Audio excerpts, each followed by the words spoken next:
Yeah, I've laid out these orc stompa parts now that they're all undercoated. Just using that few different colours that I had left, and you can see it gives you a good basis. You get a nice mix of reds through more yellowy browns. One thing to watch out for, because these were all just like laid out as you see it, and then sprayed over from above, from the side or whatever.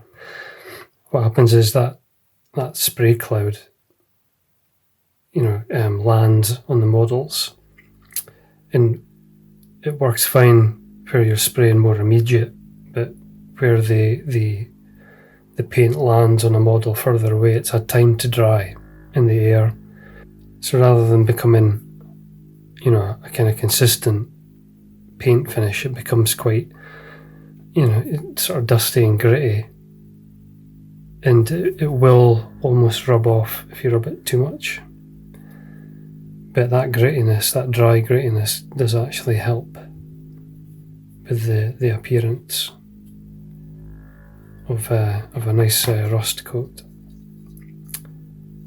And it doesn't have to be a thick coat that you do, no undercoat should be thick for these things. Just enough to take the paint in the next stage. So like, this foot here looks like that. Patchy, messy prime, but that's the whole idea. And on this one bit, I've gone ahead and done a mixture of stippling and dry brushing, a few other browns, just the paints from the Citadel range, just 3, 4, maybe 5 different colours, and then including some riser rust and some typhus corrosion there, just to give me that rust finish. So the next job is to do the rest of it like that. Don't spend too much time, don't use too much of your expensive paint doing this, because a lot of it will end up being covered over later in the painting process. You're going to end up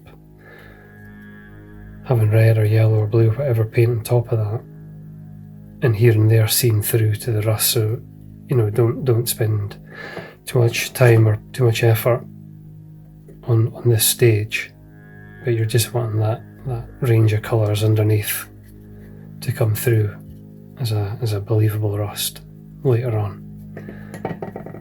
So yeah, next will be to go over the rest of these models parts and get them all kind of rusted up, and then probably just give that a bit of a protective coat with a satin varnish or a matte varnish, whatever actually wouldn't really matter, just to help lock that in and protect it for some of the things that we'll do next. Okay, so we'll paint the other foot up for this stompa. So this is the before and this is the kind of after. And got a few different paints, just a few different shades of brown by Citadel. Might be better to be using cheaper colours, rather than using these like £4 or £5 pots. Maybe something a bit cheaper, doesn't really matter for this stage. And a pretty big brush as well. And then the idea is just to, as randomly as possible, get some paint on.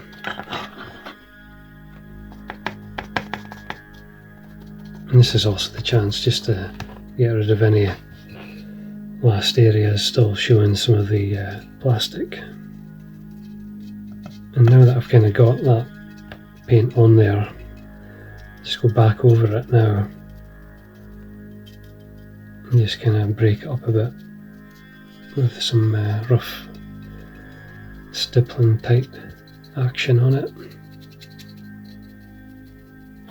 So try to make sure there's no really thick areas of paint left.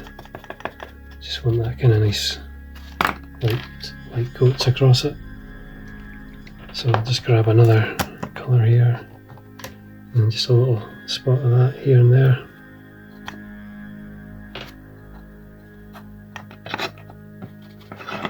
And the feet especially, I mean, they're hidden under the body of the main body of the Stomper, so again, don't use up all your best paints doing this. And with such a big model you need a quick painting technique. It's no use if it's going to take you forever. So we're just going over this as quickly as possible. And you do a few bits at the same time rather than just working on one thing.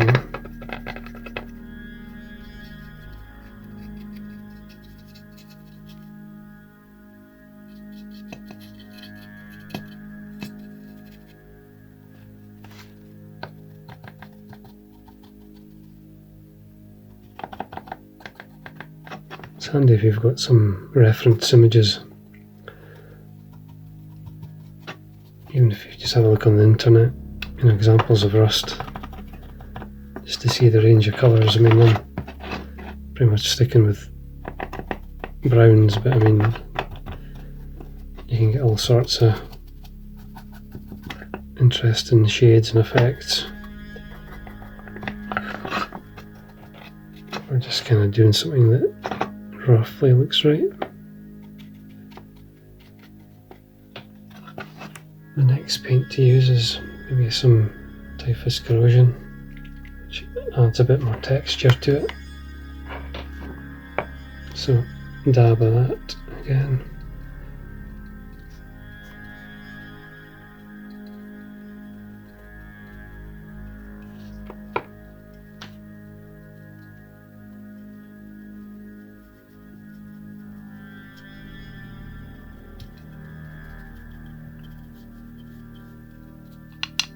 There. So we'll let that dry, and then we'll come back and just do some dry brushing with the riser rust. Okay, the final step for this stage of the rust is just to use some of this nice orange riser rust and to just dab that on, different strengths here and there. Apply it more thickly in some places and leave it quite strong, and then other places just blend it away. It's that mixture of appearance that makes it look good.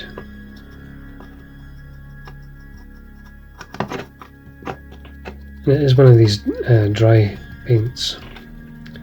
They intend you to dry brush your models with. It's quite good also just for dabbing on and then just kind of moving around to get those different tones. And although it looks quite bright, as it dries it will calm down. So that's why it's worth just having a few areas where it is quite thick. And that, in combination with the typhus corrosion, just gives you some nice rusty looking metal. So that's it.